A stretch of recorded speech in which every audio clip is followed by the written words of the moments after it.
اعوذ باللہ من الشیطان الرجیم بسم اللہ الرحمن الرحیم۔ لفظی تحقیق آیت 114 وا حرف عطف من حرف استفہام ہے اور یہ نیگیشن کے لیے آیا ہے، یعنی کہ انکاری، نیگیٹ کرنا۔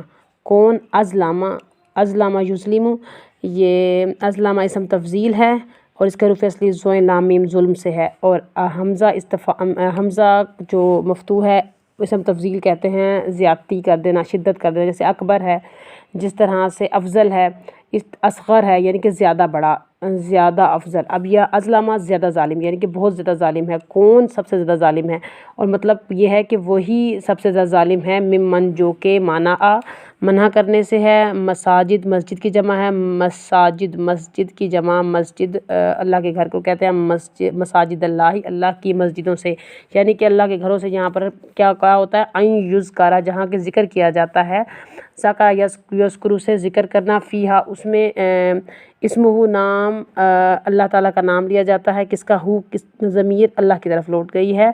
وسعہ، اور وہ اسٹرائیو کرے، کوشش کرے، اسٹرگل کرے، کس کی؟ فی خرابیہا، فی میں خرابیہا، خرابی کرنے کی، بربادی کرنے کی۔ کیسے؟ اسپرچولی بھی اور فزیکلی بھی خرابی کی حالت میں آئے گا، یعنی کہ فزیکلی بھی اس کو ڈسٹرائے کرنے کی کوشش کرے اور اسپرچولی یعنی کہ اس کی میننگ کو بھی ختم کرنے کی کوشش کرے۔ میننگ کیا ہے؟ مساجد میں اللہ کا نام لیا جاتا ہے اور اس کی بات کی جاتی ہے۔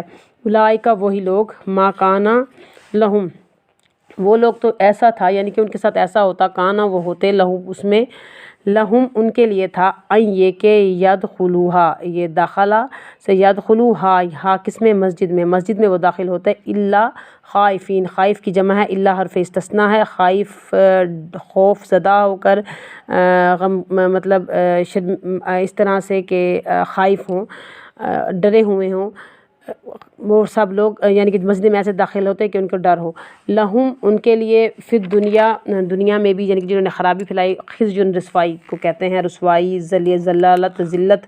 ولہم، اور ان کے لیے، فی الآخرہ، آخرہ یعنی کہ جب زندگی ختم ہو جائے گی، حشر کا میدان لگے گا، تب بھی عذاب، عذاب سے عذاب نکلا ہے، جو کہ پیاس کی شدت کو کہتے ہیں، اور وہ عذاب بہت سخت ہوگا کہ حلق سے جیسے پانی نہیں اترتا، اس طرح اس سے بھی زیادہ سخت ہوگا، عظیم اس کو زیادہ کر دیا گیا، ہیبت ناک، گریٹ، اور ان کے لیے بہت سخت عذاب آخرت میں بھی ہوگا اور دنیا میں بھی ان کے لیے رسوائی ہے۔ اب تفسیر میں آئیں گے تو دیکھیں، یہود نے یا عیسائیوں نے، اور اس کے بعد فردر قریش کے ساتھ بھی اللہ کے گھروں کو روکنے کی کوشش کی۔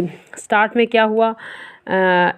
روم کے عیسائیوں نے یہود کی عبادت گاہوں کو تباہ کرنے کی کوشش کی، تو وہاں کی بلڈنگ کو برباد کر دیا۔ اسی طرح سے عیسائیوں نے کیا کیا؟ ابراہا اپنا لشکر لے کے آیا اور حرم پاک میں اس نے واقعہ فیل کو آپ یاد کر لیجئے، کس طرح سے خرابی کرنے کی کوشش کی۔ اس کے بعد دیکھیے رسول کریم صلی اللہ علیہ وسلم جب حدیبیہ کے موقع پر عمرے کے لیے گئے تو کفار مکہ نے ان کو نہیں جانے دیا، نام نہیں لینے دیا۔ اس طرح سے مختلف جرنلائز کیا جائے تو ہر قسم کا وہ پروپیگنڈا جس کے ذریعے سے یا تو مسجد کے میں جو جس مقصد کے لیے بنی ہے اللہ کا ذکر نہ کیا جائے، یا پھر لوگوں کو روکا جائے، یا پھر ان کو ڈسٹرائے کیا جائے فرقہ پرستی کے ذریعے سے، یا پھر کچھ ایسے چیزیں کرنا جس سے بد دل ہوں لوگ، اور اس طرح کی باتیں کرنا یا خطبوں میں اس طرح کی بیانات کرنا جس سے لوگ پریشان ہوں۔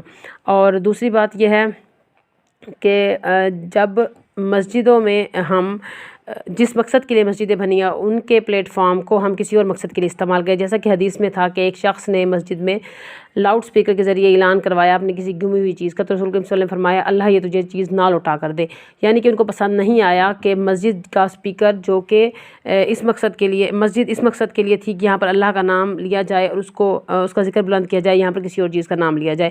تو کوئی بھی قسم کی اسٹرائیو یا کوشش جو کہ مسجد کے مین مقصد کو تباہ کر دے وہ پسندیدہ نہیں ہے، چاہے وہ اسپرچولی ہو چاہے وہ فزیکلی ہو۔ فزیکلی چاہے اس کی بلڈنگ کو خراب کیا جائے، اس میں گندگی پھیلائی جائے، جیسا کہ ہم نے دیکھا تھا کہ رسول کریم صلی اللہ علیہ وسلم کے زمانے میں کوئی یہودی آیا اور رسول کریم صلی اللہ علیہ وسلم کے سامنے ہی مسجد میں بول و براز کرنے لگا، تو آپ نے کہا کہ یہاں پر فساد نہ کرو، بلکہ اس کو آرام سے سمجھایا، جبکہ صحابہ کرام اس کو مارنا چاہتے تھے۔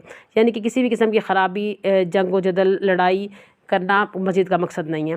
اب جو ایسا کرتے ہیں، مسجد ضرار کو آپ یاد کر دیجئے، مسجد ضرار اسپیشل اس لیے بنائی گئی تھی کہ وہاں پر اللہ کا ذکر نہ کیا جائے، لوگوں کو ڈٹریکٹ کیا جائے اور دوسری طرف لایا جائے۔ تو ہر قسم کا کوئی بھی ایکشن جو ہم لیں جو کہ اللہ تعالیٰ کے مین مقصد میں اور اس کے ذکر میں یا نماز میں کوئی فنکشن کو خراب کرے، وہ پسندیدہ نہیں ہے، بلکہ ان کے لیے اللہ تعالیٰ نے کیا کہا کہ ان کو تو مسجدوں میں اللہ سے خائف ہو کر، ڈرتے ہوئے، اپنے 24 گھنٹے کے جو انہوں نے ایکشنز کیے ہیں ان سے گھبراتے ہوئے آنا چاہیے تھا، لیکن وہ لوگ الٹا زیادہ فساد کے لیے آتے ہیں۔